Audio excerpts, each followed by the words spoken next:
Our last meeting, unfortunately, we had a big discussion around budgets, and indeed road deaths were also the main focus of discussions. And I'm sorry to say that this month the subject matters remain unchanged. Now, as a board, first, we extend our sympathies to families of those who have lost loved ones over the last few weeks. We now have 61 deaths on our roads, and that's another 7 tragedies since our last meeting. And today, particularly, we think of the 2 sisters who died during this week. The budget picture has deteriorated significantly since our last meeting, and the extent of the monies now required in the policing budget are really huge. Earlier this week we saw what is a small tangible outworking of how cuts of 7% or 51.4 million impact. We know that this is only the tip of the iceberg, and today as part of this session we have asked you, Chief Constable, to outline in more detail the impact that this will have in practical terms and how this will affect the public. As a board, we recognise and understand the challenge that cuts of this size present for your service, and the picture is very stark across the public sector, but I think particularly the criminal justice sector, but everyone is in the same boat. However, I would have to say as Chair of the Policing Board that the cuts which you have been asked to implement are, in my view, particularly severe. You have your policing duties to meet under legislation to protect life and property, to preserve order, to prevent the commission of offences, and to bring offenders to justice. Today we also have the first 6-month report on the policing plan, and there are some areas in there which are of concern in terms of community outcomes and service to the public. And indeed our conversation upstairs would suggest that this could get worse, and we need to be very careful when we're managing our new policing plan for next year. Needless to say, as a board, we're concerned about the impact on the service delivered to the community. The community have great expectations of the police service, but it is clear that cuts of this size mean that the service will suffer. There will no doubt be more questions as we move forward, and some of the present unknown impacts become apparent, but we need to work through this together. In the last month, Chief Constable, we have appointed your new deputy, and we look forward to working with Drew when he takes up post. But as this is Alistair's last board in his temporary capacity, I'd like to record the thanks of the board for the work which he's undertaken in the last few months. So thank you very much, Alistair. Chief, if we could have your report now, and then we will move to questions. Thank you, Chair, and I too would like to reiterate those comments that as Chief Constable I look forward to working with Drew Harris as the newly appointed Deputy Chief Constable. He'll take up post on Monday the 13th of October, and I am grateful to this man to my right for keeping me right in the few months since I've been appointed Chief Constable, and I suppose the good thing is it's a double win for me because Alistair will remain on the team and will take over on an interim basis as Chief Officer for the Human Resources function.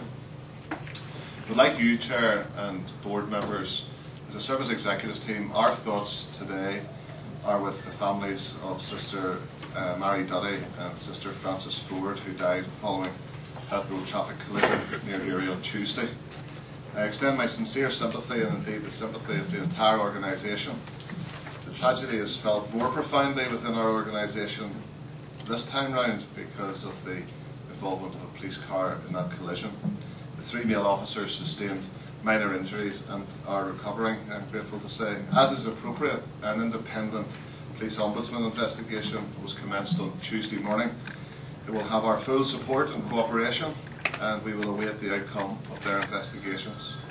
This tragic accident, as you have said, Chair, brings to 61 the number of people who have died on our roads this year. Working together with partners, we must continue to drive home the importance of taking safety on our roads seriously. At the outset of our monthly report, or of this monthly report, I want to take some time to make clear the realities of the financial challenges that we're facing. In all that I'm about to say, I would ask you to remember that policing is a profession charged with protecting the public. That's what we do, keeping people safe. We ask our officers to stand in harm's way to keep other people safe. And I was starkly reminded of this fact on Sunday past when I attended with the Chair the annual Police Memorial event at the Waterfront Hall, when we remembered police colleagues who have paid the highest price, that is, the ultimate sacrifice. As you have explained, Chair, we are required to save £51.4 million in the next 6 months. This is just £5 million more than it takes to run our largest policing district for a year. You will have seen the media coverage over the release of over 300 temporary workers. That press release went out on Tuesday. Let me put that in context. We are required to save £51.4 million. The release of 327 temporary workers in this financial year will reduce costs by just £2.1 million. This, although it's a high news story at the moment, is a drop in the ocean of what we need to achieve. Since I have been appointed as Chief Constable, that's less than 100 days ago still, I've been asked to deliver, first of all, a 1.5% budget cut. Then I was asked to plan for a 3, 4 and 5% budget cut. And then just 2 weeks ago, I was asked to deliver a 7% budget cut in year. 7% was imposed on me now at this midpoint in the financial year. Aside from the scale of these cuts, the constantly changing picture makes any strategic financial management planning of how we make the savings almost impossible. Charged with responsibility for protection of our communities, I feel the police service is being forced into a virtually impossible position. I've already notified the Permanent Secretary of the Department of Justice that while we're taking all reasonable steps, at this point in time, I am unable to provide full assurance that the Police Service of Northern Ireland can deliver the budget reductions required, and I'm not sure that we'll be able to live within the revised budget. Policing is changing. Policing will change as a result of these and future cuts. The level of cuts required will fundamentally change how and where policing is delivered across this jurisdiction. This change in policing will be seen and felt by the citizen. It will be seen and felt by our communities. The Police Service of Northern Ireland will be a smaller organisation. We will have less police officers. Our ability to deliver will be reduced, and there will be harder choices as policing has to prioritise where to focus its efforts. There will be less visible frontline policing. Policing will have to focus on where vulnerability and need is greatest. The operational outworking of such a pure demand-led model is likely to adversely affect the level of reassurance that policing delivers in areas of lower demand, for example, generally in more rural areas. There will be longer waiting times for police attendance to non-emergency calls. And I want to outline some of the initial decisions that we've had to take over the last 10 days since this 7% cut has been imposed. I want to outline some of those decisions and the implications. The level of cuts now being imposed mean that the agreed figure of 6,963 police officers is no longer affordable. This is a direct impact on our current programme of recruitment. Competition 2, which is currently running, will continue as the majority of the budgeted spend has already been invested. The intake of new officers will, however, be substantially lower. In other words, we will take less officers out of that pool. The plans for a third recruitment competition for next year have been stopped. With recruitment plans significantly reduced, it is anticipated that the police officer headcount will decline over the next 3 years through retirements. External staff recruitment is on hold, internal staff appointments are under review, and limited options could mean police officers needing to do civilian police staff jobs. Over 300 temporary workers will not have their positions renewed beyond the 31st of December this year. Just under 80 of these posts were involved in the historical inquiries team. The other posts, however, were in a range of different disciplines across the organisation. many of which are core policing roles. Over the next 3 months, there will be significant movement from the front line as staff and officers are moved to ensure that core but less visible policing functions are covered. Savings on this scale can only be delivered with reductions to the current managed services contract.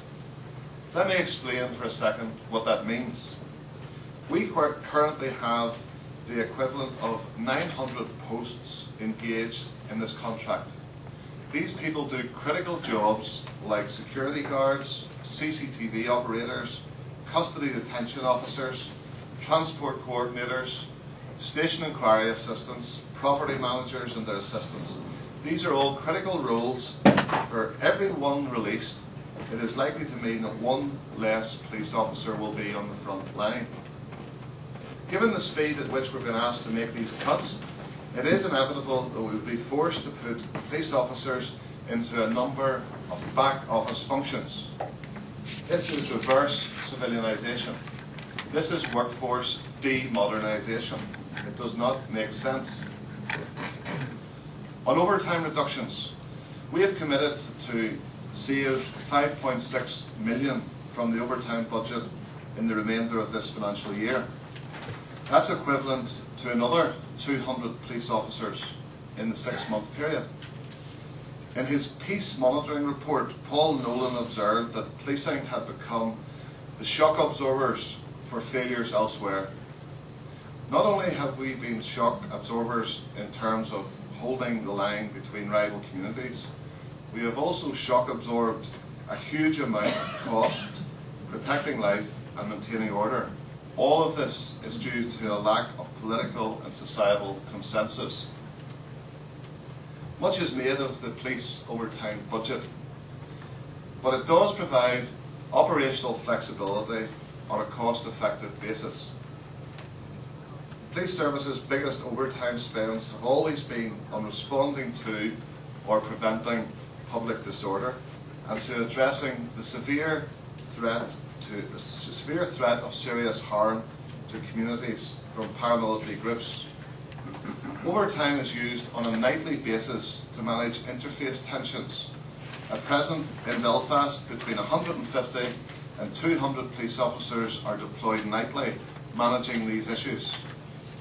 And I understand that in hard financial times, and in hard financial terms, it is difficult to quantify value for money when the outcome of an expensive police operation is that normal order is maintained and the public are protected. Our frustration is, how do you measure success when success is that nothing happens? In the future, PSNI will be forced to absorb a greater degree of risk by considering reduced policing plans.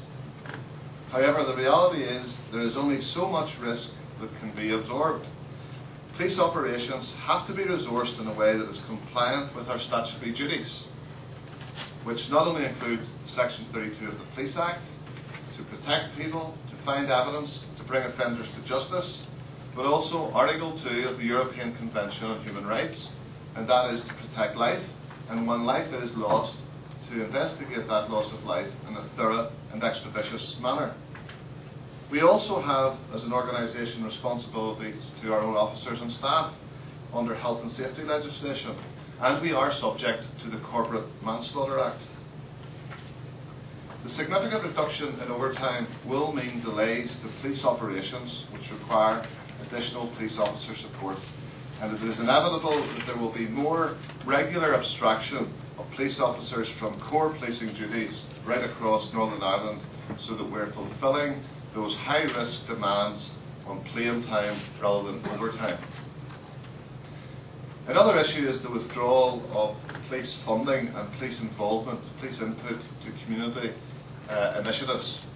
One of the most tangible outcomes of a policing with the community ethos was the funding of local policing and local community initiatives. These projects were focused on supporting the most vulnerable in our communities. Key examples include women's aid workers working co-located in our public protection units and support to community restorative justice programmes. police service remains committed to the principle of such police and community initiatives. However, for the moment, with limited financial flexibility, it is necessary to end future funding in this work. There is the big issue that has been in the headlines yesterday around legacy, historical inquiries and related issues. The loss of temporary workers at the end of the calendar year will effectively mean the closure of the historical inquiries team. There are some people who are pleased by this news, while others will be greatly disappointed. If we are to achieve a safe, confident and peaceful future for our young people, for wider society, dealing with the past is an issue that our society must address. I cannot solve this problem. This is one for the legislators. But I am clear that as Chief Constable, I have a number of statutory obligations which cannot and will not be ignored. These include the duty to investigate where there is new and compelling evidence, as well as our responsibilities in responding to the requirements of coronial inquests. The reality is that these obligations will be met, but with significantly reduced resources and therefore over a much longer period of time. For this reason, it is incumbent on me to establish some form of a legacy investigations branch. I am happy to have an independent scrutiny panel to examine the work of this unit to promote public confidence in it. This was recommended in an HMIC report into the Historical Inquiries team earlier this year.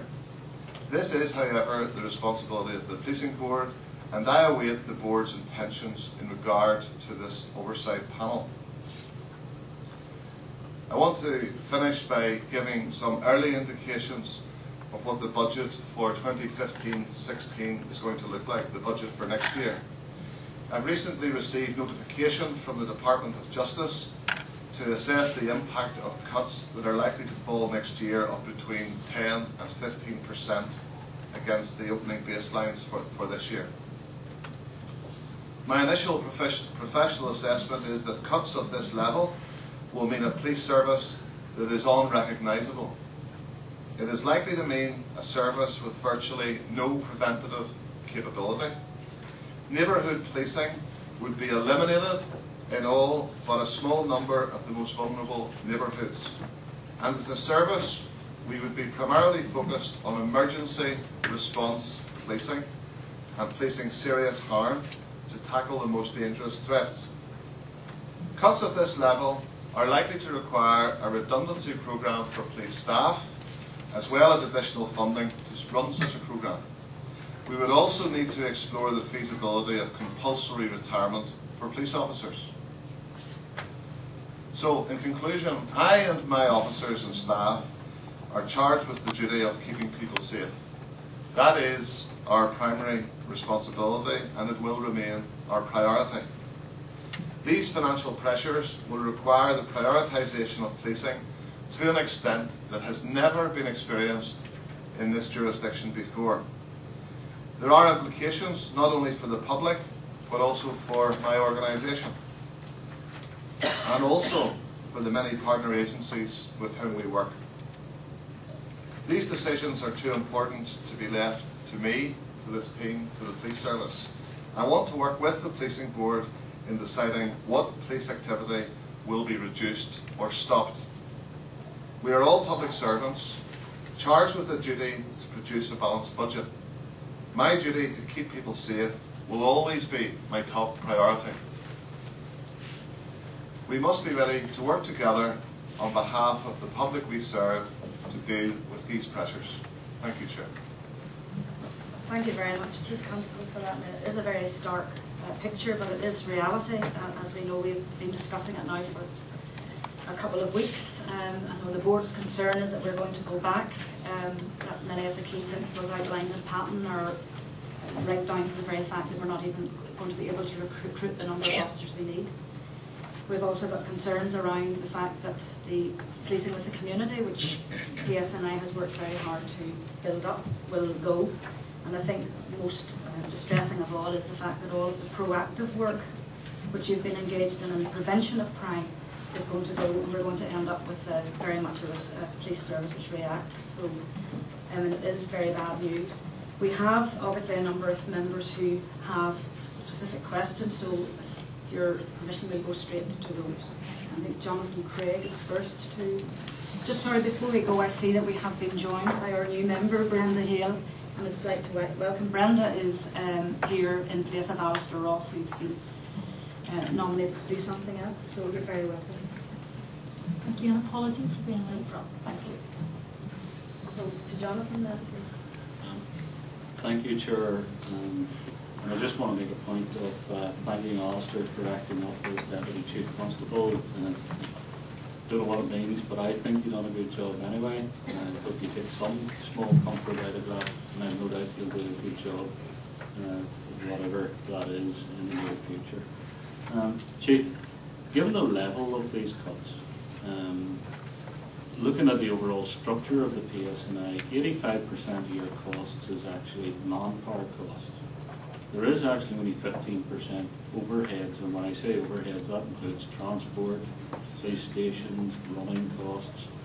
The fact that you've been asked in a 6-month period to make what is the equivalent of a 15% cut doesn't take you to be a mathematician to work out that that is unachievable. Now, you've already indicated that you've told the Permanent Secretary it may not be achievable. I hope you're being more forceful than that, because ultimately we can't have officers standing around the street doing absolutely nothing because there's no resources to allow them to carry out their function. And what impact will that have on frontline policing? Well, I've been upfront and forthright with the Permanent Secretary. We have come up with a plan, but there are so many variables that impact upon that plan, and policing is such an unpredictable business that it's impossible to say with confidence that we can meet that. So, for example, we are looking at a significant reduction of over £5.5 million in overtime. We submit that as part of the plan to the Department of Justice, and then there could well be further street protest and parading activity that would increase the demand and make that unachievable. So all I'm simply doing is that, as a county officer, fulfilling my responsibilities to come up with a plan to achieve the cuts. I don't like it, it's not good for the community, but I have a responsibility to do that. But ultimately, it's my job to keep people safe, and those two things often run in tension with one another. So we will do our best with what we have got, and we will make it clear to the department so that responsibilities can be fulfilled about the likelihood of working within budget. It's very difficult to do that when the budget lines keep moving. Just in response to that, I know they keep moving, and I think we're all fully aware of the political impasse that has led to this, and it's an argument around welfare reform. The fines that are being implemented do have an impact, and we're starting to see that today. Huge press coverage was given to the fact of the announcement that HET itself will finish. I listened with interest to what you had to say about your new investigation unit. Can you give us very, very clear assurances that even though it is going to take much longer, investigations into very serious issues, the likes of Operation Redfield on the OTRs and other serious investigations in the past, will still be continued, but at a much slower pace? Yeah, we have an obligation to continue a number of these investigations. This is not something that we're wanting to give up. We think that there are other solutions within society for dealing with the past. That's for politicians to work out, and we would be happy to comply with whatever that framework is. The creation of a new unit to deal with the historical issues will bring it together several pockets of activity into one place. It will make it accountable to the Assistant Chief Constable of Crime Operations, to me, and therefore to you as a board. We will not renege on our responsibilities around any of that, but I do need to deal with public expectation and with your expectation. 327 temporary workers will go out of the organisation. Almost 80 of them were involved in the historical investigations team. Now there are other people working in HET beyond temporary workers, so there is still a skeleton staff to keep that moving. We have a significant piece of work to do that Michael's going to lead on the reconfiguration of our resource, given the pressures of the reduced temporary workers and the reduced managed services workers. But we have to work with what we've got. There's a legal responsibility to continue to make progress against that, but it will be slower. Thank you. We have 3 people want to come in on the same theme, so we'll start with David. Thanks very much, Chair. Chief, I just wanted to walk through the figures a little bit. There's a couple of issues that I'm maybe a little bit unclear on, which I would appreciate maybe some clarification on. The Department of Justice annual budget is in and around £1.2 billion per year. I think it was 1.21 this year. And obviously PSNI takes up 66% of that annual budget, which would indicate that certainly as far as the department is concerned, it should be the priority within it. Yet, when we look at the cuts that have been imposed on you, it doesn't quite weigh up that way, because the cuts that were imposed on the Department of Justice around the welfare reform issue was 4.4%, which would have accumulated, in my calculations, to about £34 million out of your budget from those cuts. However, you have told us that there's £51.4 million being taken out of your budget, which is a deficit of £17.4 million, which the Minister for Justice appears to have, of his own volition, taken out of the budget, which is not reflective of the rest of the 4.4%. I wonder, could you tell me, first of all, with that extra £17.4 million, what could you have done with it? And second of all, do you feel as betrayed as I do by the Minister of Justice that he has taken £17.4 million out of your budget, which he didn't have to? Well, I'm not going to make any political commentary around the Minister for Justice or any other politician. What I'd say is I have to work with what I'm given. The challenges around the problems with welfare reform and so on, and this 4.4% that you talk about, is, as I understand it, there are other pressures within the Department of Justice where the Minister and the Permanent Secretary need to balance that out. So, for example, there is £20 million pressure on legal aid that is creating a problem, and it's a pressure that there is no easement to in the last monitoring round. So these are issues that the Department are struggling with. It's not to me to speak for the Department. I think 7.2% is the departmental figure for cuts. We're getting 7%.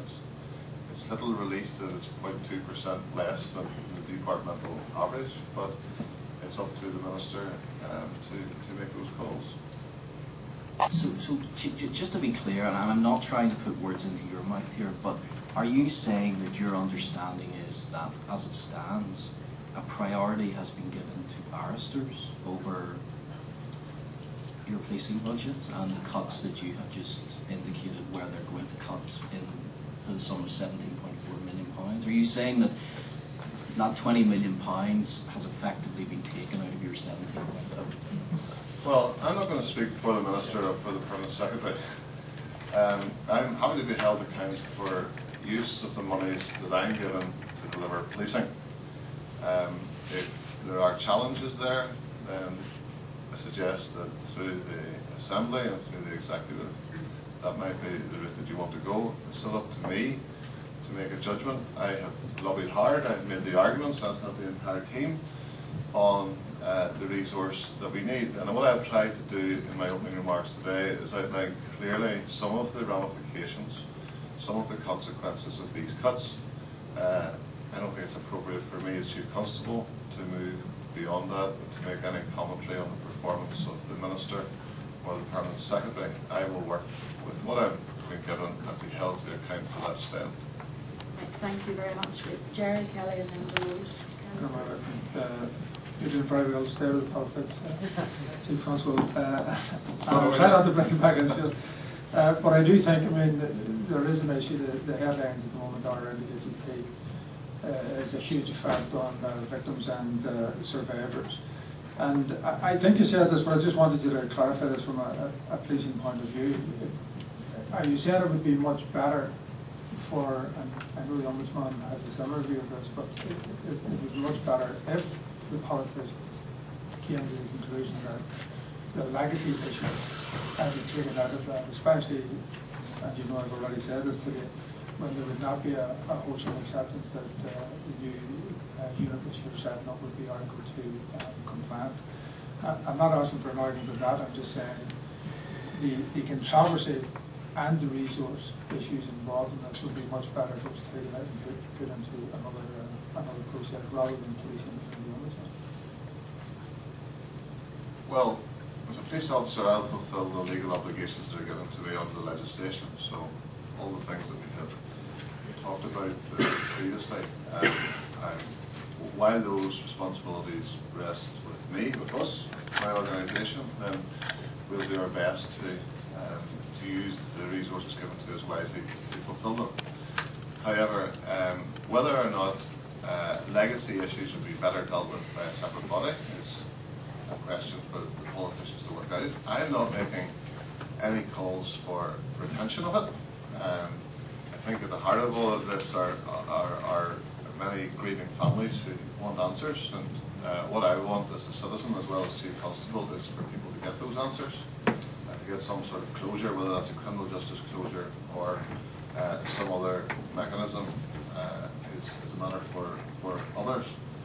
But if the politicians choose to deal with those legacy issues in a different way, then they'll have our full support. And it seems to me that my priority needs to be making sure that there aren't any more victims dealing with the policing pressures of today. That's unfortunately a difficult decision that I have to make, not dismissing the grief and the aching hearts out there from people who have never had answers from our troubled past. But I have to make sure that there are no more victims or minimise the likelihood of people becoming victims going into the future. So if it was possible for those legacy issues to be removed from the police service and placed somewhere else, then that's not something that in principle I'm opposed to. I think there would be legislative challenges around it, around information and who's responsible for what and sensitivities around information. But those are details rather than points of principle that we would be absolutely up for the discussion of. Thank you, Chair, and thank you for your report. Just to pick up on a couple of Jonathan's points, and indeed one of his comments when he attributed a lot of the cuts to the impasse around welfare reform, I think it would be also true to say that a lot of it is because the kicking of the can down the road in relation to comprehensive spending review by the two main parties to the last 6 months of what would have been this 4-year mandate. But Chief Constable, and this one closely intersecting what you've had to say, are you now saying that the police service are going to, in essence, deliver a blue light service? Well, I haven't actually used that language. We are going to be facing severe cuts. We're going to need to prioritise. That will be done on the basis of threat, risk and harm. That's what our statutory obligations are. And we are confident that we have the skills and the ability and the agility to do all of that. But we can't pretend there won't be an impact. So, for example, if we have to choose between dealing with the threat to life issue, if we need to deal with the potential prevention of disorder that could lead to people losing their lives and all the difficulties that attend public disorder, then that's what we're doing. That means that the victims of antisocial behaviour will not get the attention that they get today. It means that more calls will be dealt with in a direct fashion. It means that we will become effectively more of a core blue light service. But we still will have a significant resource base left behind. But I need to advise you as the board, holding me to account, that the look and feel of that will change. And there's no point in pretending otherwise. We can't take this amount of funding out of policing and pretend that people won't feel the impact. Chair, just one further point. I mean, made no reference to the security policing, and I'm asking if that then is ring fenced, or are there any pro rata cuts across to that budget, some of which, or most of which, comes from the Treasury? Well, most of it doesn't come from the Treasury. A very small fraction of it comes from the Treasury, in around 50–55 million pounds a year additional Treasury funding. On top of that, around 200 million of the police pot is spent on dealing with the unique security circumstances here, from protecting judges to dealing with the threat from violent dissident Republicans, for example, and dealing with the challenges that come out of feuding loyalist organisations and all the rest of it. So the reality is that that chunk of our spend, somewhere around 27–30% of our funding, is going to be hit, and that concerns me. Very often it's an invisible side of policing. It is the part of policing for which we get no credit. There's no increase in the confidence indices around policing, but we do an outstanding job, and we're the envy of many people across these islands and how good we are at it. But the reality is that a sizable proportion, over a quarter of our budget, goes around that side of policing, of keeping people safe, and it's a concern to us. And no quarter of the organisation is going to be exempt from these cuts. Everybody is going to be affected. Thanks, Chair. I think you or the public want to see political members of this board conduct political debate in this particular session, but I do think that there's important clarification needed from the Chief around inaccurate figures and characterisation that have been made by Mr McElveen. The total budgetary reductions that you face, Chief Constable, that you've described as in the region of 70%. Perhaps you can correct me if I'm wrong, but that's made up of three separate issues. It's an initial budgetary reduction of 1.5% on the budget on the year, which is approximately £11 million, 4.3 million saving in relation to the Windsor review, and 4.4% recent reduction coming from the department in the region of 36 million. So the first one is an annual reduction. The 4.4% is flowing from the executive June monitoring round, which the Minister for Justice voted against, for some accurate information there. And indeed, there's no question to his commitment to providing the resources that he can within the reductions that are imposed on him. Is that the accurate reflection of the budgetary reductions you're being faced with? Well, no, it depends what way you describe it and what way you slice it. And actually, I'm not going to get drawn into the politics. I'm not trying to. I'm just trying to be accurate with the figures, which I don't think happened earlier. Yeah, well, if you politicians want to have a discussion about the figures and deal with that off table, I will be held to account for how I use the money that you give me. How much money you don't give me is a matter for you people to sort out, and I'll work with what I've got, and I'll be held to account for the spend. But what I'm faced with in year is a 7% cut in the police budget, and that has a wind chill factor of 14% because we're halfway through the financial year. And you can argue between yourselves about what way you carve it up. That's a matter for you politically. I'll just do the policing. I don't think I'm a political member of this board who has ever tried to draw you into political debate, but what I was asking for was accuracy around those specific reductions, which was not given earlier and that you didn't respond to. Well, we have been asked to do some scenario planning.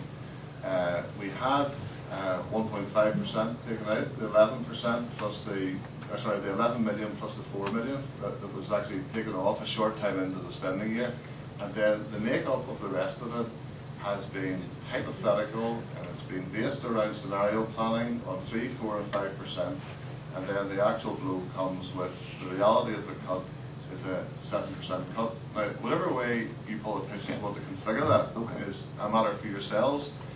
I'm not going to get drawn into the who, what, where and when of it. I just know that I've got £51 million to save between now and the 31st of March next year. Okay. Chair, appreciate that. I think to try and suggest that the Minister for Justice has made reductions that he didn't need to make in relation to the policing budget is wholly inaccurate. I'm grateful for making that point. Thank you.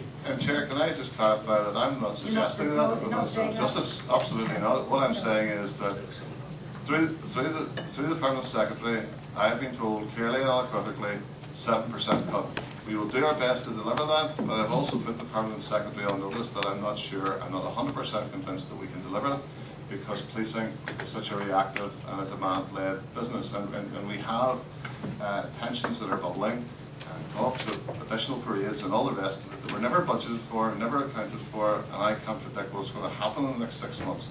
What I can do with this team is build scenarios and look at what the implications of taking this £51 million out of the budget would look like.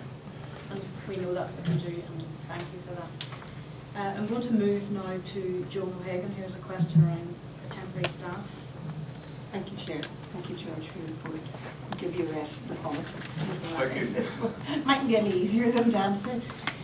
George, you mentioned in your report, and others have, about the HET issue in the news yesterday, and indeed I suppose I would have to say that I was encouraged by your own press statement release, because even though there are over 300 losses of temporary workers, the press statement did choose to focus on the impact that would have on the HET, so it wasn't, if you like, unusual that that grabbed the headline. It seems a shame, actually, then, in that context, that for several years now there have been so many missed opportunities by the PSNI to have addressed this situation of temporary workers. And whether you agree, as you said, or not agree with the demise of the HET, the fact remains that people have been employed in temporary capacity, some for 7 years. And we know that in any big resource-constrained environment, including public sector organisation, temporary workers are the first group to go. So it seems a shame to me that so much of this publicity is centring around budget cuts, creating the demise of the HET, when there have been missed opportunities now for years, that indeed members of the board, including myself, have pointed out several times, to have addressed this through some succession planning. And you know, we all know probably some of the reasons for that. This has been linked to revolving door policy, the fact that people had to be on temporary employment because they couldn't be permanent. And yet, the nature of these roles required people to be in permanent roles, trained, skilled up to do that. Those opportunities were never taken. So it seems to me that whether you're happy or sad to see the end of the HET, it's a real shame that this is linked to budget cuts as opposed to the missed opportunities by the PSNI over the years, even when it's been pointed out to them to address this situation within their governance framework. And I would ask for your thoughts on that as a Chief Constable coming in, and also what vulnerabilities and there might be now in terms of those contracts with regard to any liabilities for the PSNI, because we have also been told as a board that the use of temporary workers protects the PSNI from all sorts of human resource issues and liabilities. So I want to know, what are the liabilities? What does the contract look like? How much difficulty will there be getting out of that? Thank you. Well, I suppose I'm not really sure that I follow the first part of the question, Joan, because one of the rationale presented, and members may or may not have agreed with it, but one of the rationale presented for engaging temporary workers was so that we would have a contingency, we would have a course of action that we could grab and deploy if we needed to reduce costs quickly. So that was always part of the rationale in having temporary workers, that the uncertainty around the budget was such that we would be able to release people with minimal cost. I think the second part of your question is around whether or not there's any liability that we retain, is that right, that we have for the employment of these temporary workers? Any liability now in extracting from this contract? There's no issue with getting out of the contract because we're not getting out of it. The contract naturally expires on the 31st of December, so it reaches its end, and that's the notification that we've given to the contractor. we're working with the contractor because the contract would normally envisage, when you've got that number of people, that you would go out to tender, which we're not doing, and have a competition and have a supplier of temporary workers. The temporary workers would then be tupied across into the new provider. That would be what would normally happen. In this circumstances, we are not doing that because it's unaffordable. Accordingly, there is the potential of some liability round about additional costs, which might be termed redundancy, which come in as a consequence of the Agency Workers Directive legislation, which took effect in 2011. So going back to June 2011, we might have some additional liability, but we're working that with lawyers and with the supplier in terms of what we've paid and how that all pans out. And I've undertaken to come back to the board and give more detail about that as we understand it more fully over the next few weeks. Just thank you for that. Just on back to George's point, I think no one had difficulty accepting that the use of temporary workers at times does allow you in difficult times tax. But when you've had people in roles in the HET, for example, for 7 years, I think the case is more than being made for permanent employer. In fact, recently we've also been advised by the PSNI that staff in certain roles can't be done without. So it's a contradiction then that they should continue to be employed in that way. But I do take your point with the principle of temporary workers. Just didn't work in this instance and should not have been allowed to continue. I think with regard to the second point, it is some surprise to me that the contract would appear to be so unclear at the minute that you can't give me a definitive answer about whether there is or there isn't, that you're talking to lawyers, you're working through this. And maybe that's something we can pick up at another time. Certainly, I don't think when what was entered into, the contract didn't envisage ending in a way in which there was no continuation of any temporary workers. And so that's what we will work through, and that's why we will get a more definitive answer to answer the questions for the board members in respect to that. In respect of the HET, just going back in history, in actual fact, for that small part of the temporary workers, when that started and has worked its way through, actually the reason they were temporary workers is because of the demand to bring people from out with here and not be connected to PSNI. That was part of the rationale of using temporary workers in HET going back into the past. But we've accepted that in some areas there are times and there are areas where, as the situation has evolved, then there are areas where we could have looked at doing something different. Supplementary from Brian. Well, thank you very much, Chair. Bearing in mind the much ado that there has been about the 300 temporary workers, could you do a very quick count on what would be the additional liability, if any, and I suspect there would be, if those 300 people had been direct employees of the PSNI and were required to be repositioned or made redundant as a result of the demise of HET. And I think we need to bear in mind that the real issue with regard to the temporary workers is not because they were in temporary contracts, but because they were ex-police and in a significant number of cases, because of the experience that they had, they were ex-RUC. Could we just park that, because it can come back with the information that you have. I'm sure you don't have that information at your fingertips, so it would be helpful if you bring that back with your report, if that's okay. I just wanted to flavour of it today. Well, I think we just today. We want to have a quick flavour. We have 2 or 3 more questions, and we're really, we're moving on. So, have you something you can say? Well, I think that it's just the point that one of the rationale, and I accept that the employment of temporary workers has been hugely controversial between the police service and this board, so I'm not hiding behind anything. But one of the rationale that you would use in any big organisation or any business, public or private sector, is the flexibility of having temporary workers to reduce your costs quickly. I have just tried to outline to this board the scale of the cuts that we need to make. Over £51 million, and we're getting hung up here on £2 million. And actually, I'm delighted that temporary workers have been able to add value to how we have done jobs and broad experience and all the rest of it. But also there was always that assurance that flexibility came with it. And if something like this happened, they could be released quickly.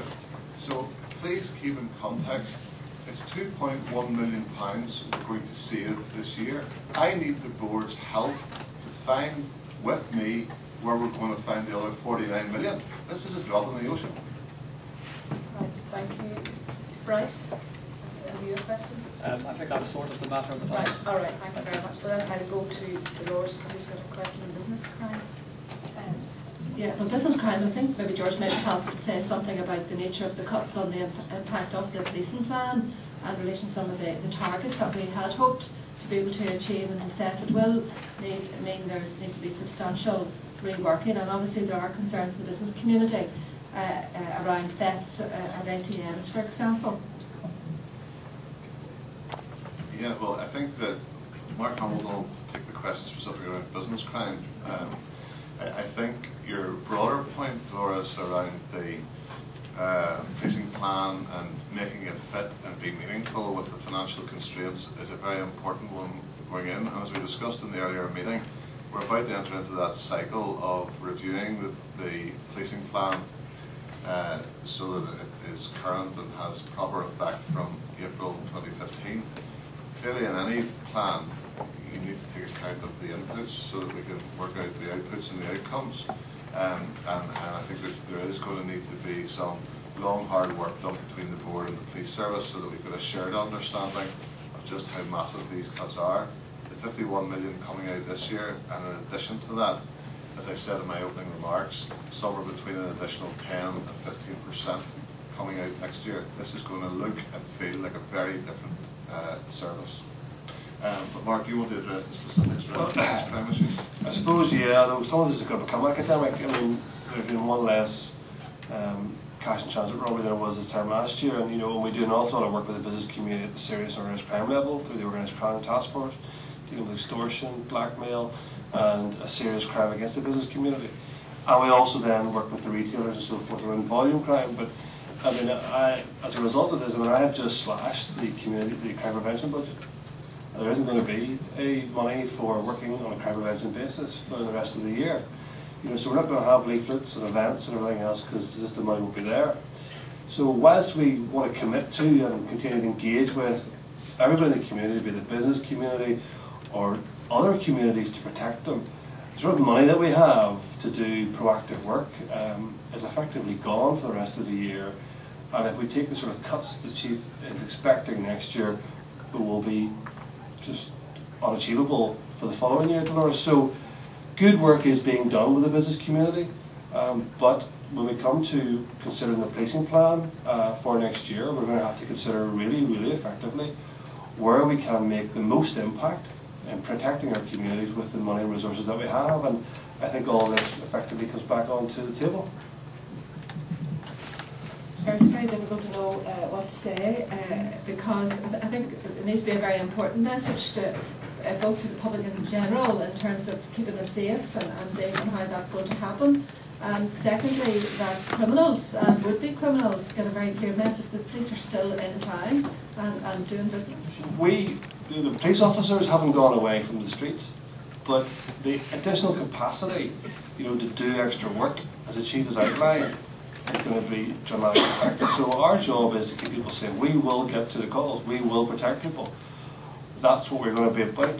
But there's really the almost luxuries of spending additional time working on additional preventative stuff, supplying money, seed funding to community groups. These types of things are going to be really, really hard to achieve as we just focus on trying to deal with the criminals and the most serious. Ryan Roundtree wants to. Thank you. Just a quick supplementary. Thank you, Mark, for I think your honesty of purpose here. You really are up against it here in terms of providing a preventative service. Well, because that's the key issue. We don't want the police force to become a proactive response unit. We want it to be preventing crime and therefore being proactive in the community. But my question to the Chief is, and yourself as well, are we saying that Northern Ireland is not as safe as it was 2 weeks ago, as it will be in 6 months' time? Well, it's my responsibility and the responsibility of these people sat beside me, held to account by yourselves, to make sure that we make the best use of the money that we have. but you don't need to be very highly qualified to realise that whilst there always will be inefficiencies that we need to go and find and deal with, and I accept that in a multi-million-pound organisation we will have some of those, but there's not going to be anywhere near the scale of £100 million a year, which is the scale of the cuts that we've been asked to take out. So if the inputs are being reduced around keeping people safe and so on, then as a society and the political leaders in this room and beyond need to understand that there will be consequences of that. I need to be honest, I need to be genuine with this. I'm not going to pretend that I can deliver the same level of safety and security in this place with cuts of this scale. It's simply not doable. Well, I just make the point, because as an independent member of this board, I need this message to go out today. This community will be less safe as a consequence of these extensive budget reductions. That's what you're saying, Chief. Well, unless other factors come to play, but the problem we have is the cuts right across the public sector. So we would be working closely with health, for example, and trying to work up initiatives to reduce violent crime in the nighttime economy. Everybody is being pulled back to core statutory functions, which means that the preventative side is being curtailed. So I don't want to make any alarmist statements about it being a less safe place. What this board and the communities of Northern Ireland can be assured of is that we will do the best with every penny and every pound that's given to us. But you can't take scales of this cut and pretend it's not going to. You can't take cuts of this scale and pretend it's not going to make any difference. Of course it will. And we as a policing board would be failing in our duty as an accountability authority if we didn't ask you those questions and get those messages to the public about the capacity of your organisation, but most importantly, the limitations placed on you now in relation to these budget cuts. And I'm grateful for the question. Okay, thank you. Okay, question from Jonathan Craig. Another question? No? Okay, I'm going to move to Chris. Thanks, Chair. Thank you for your presentation, Chief. I think a challenge had been made to you previously to detail the reductions, not my challenge, other challenge previously to detail the impact of reductions we're going to have on the PSNI. I think you've set that out in stark detail today to help us understand the full implications of it.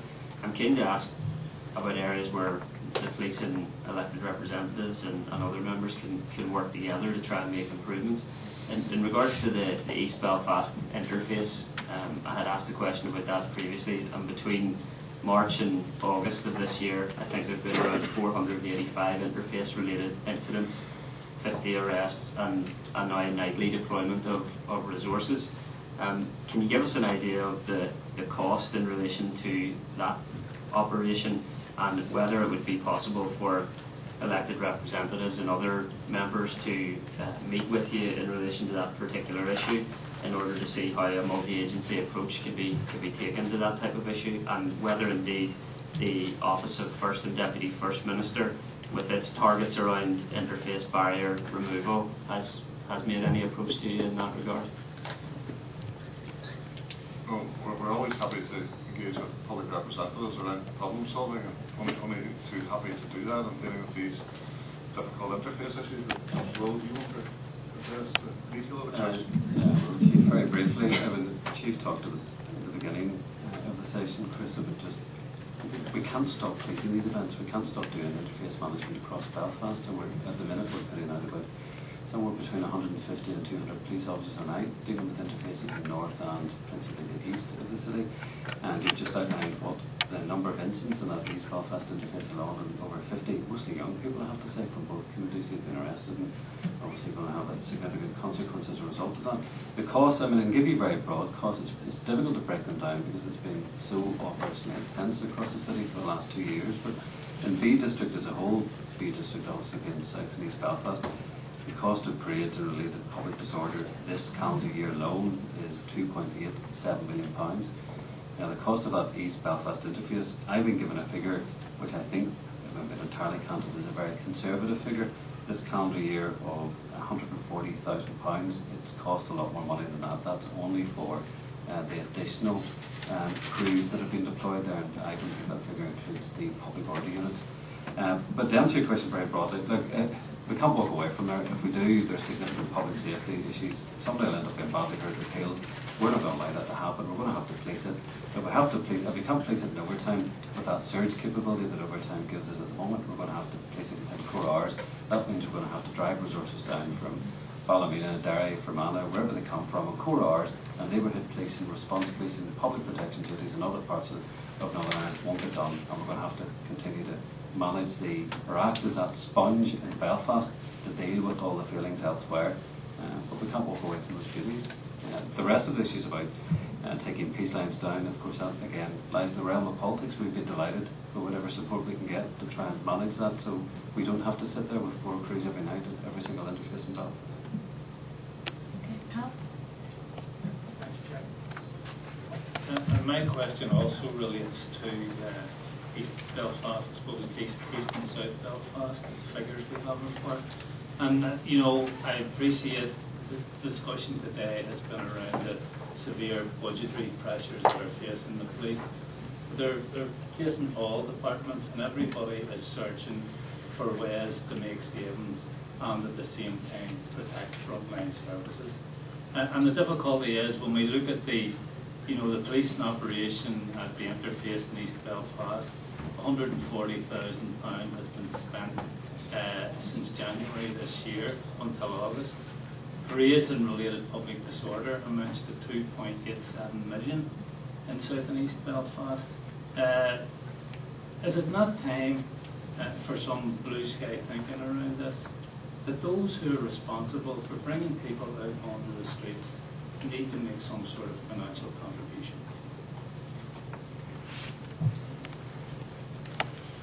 I think if you politicians came to that conclusion and there was consensus around that, the idea that our financial pressures would be very happy, but it's not a matter for policing, it's a matter for politics, in my view.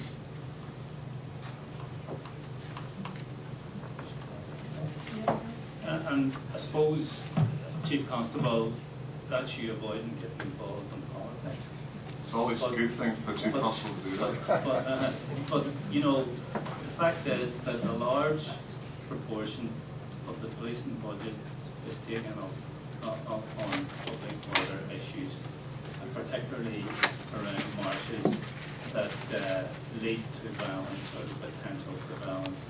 And we've heard about the figures for police in Todell alone amounting to nearly £50,000 a night. And I'm not sure whether those figures are the same as they were. But it's an amazing amount of money being put into that particular type of policing.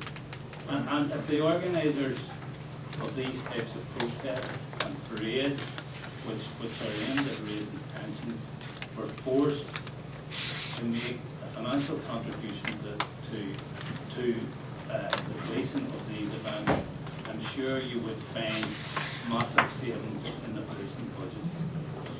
Well, I think you're probably right. People having to pay certain criticality to their thinking. Both myself and Alistair have worked in the west coast of Scotland, which is not without its parades, where there's a different charging regime and different obligations based on parade organisers. And here, it works. Police officers need to be neutral on it. I see money being spent every night across Belfast on dealing with parade issues, and that concerns me. There's other things that we want to do around online offending, for example, around other aspects of keeping people safe, which is what we should be about. And while we're standing at Twadell or Ardoyne or wherever, then we're not spending the money in other places that would actually bring more benefit to society. And of course, the dilemma that we have is success for us is that nothing happens. So some of the big spending parades that we have those because we police them in an intelligent way. So we will have police officers in green uniforms rather than a public order kit, so that we're keeping the tension low and so on. But we actually need the public order equipped officers sat around the corner, because we have seen In Royal Avenue last year, 70 were officers injured in one night, and what was a parade that didn't need to go that way. So the cost of keeping the peace is high, and it's very difficult to quantify. And because I think we do it well at times, and nothing happens, then it looks like a huge expense for nothing. But it's not. It's actually trying to put value on that preventative work, which is what we need to convey, and I need the advocacy of the policing board and county to understand that. But who pays, Pat, is a matter for a charging regime which the politicians need to sort out, and I don't think it's my place to comment on it. Okay, I think we should quit while we're ahead, George, before you get involved in politics. Thank you very much for answering the questions, and I think people are left in no doubt as to the very, very stark nature of these cuts. Thank you. Our next meeting is on the November.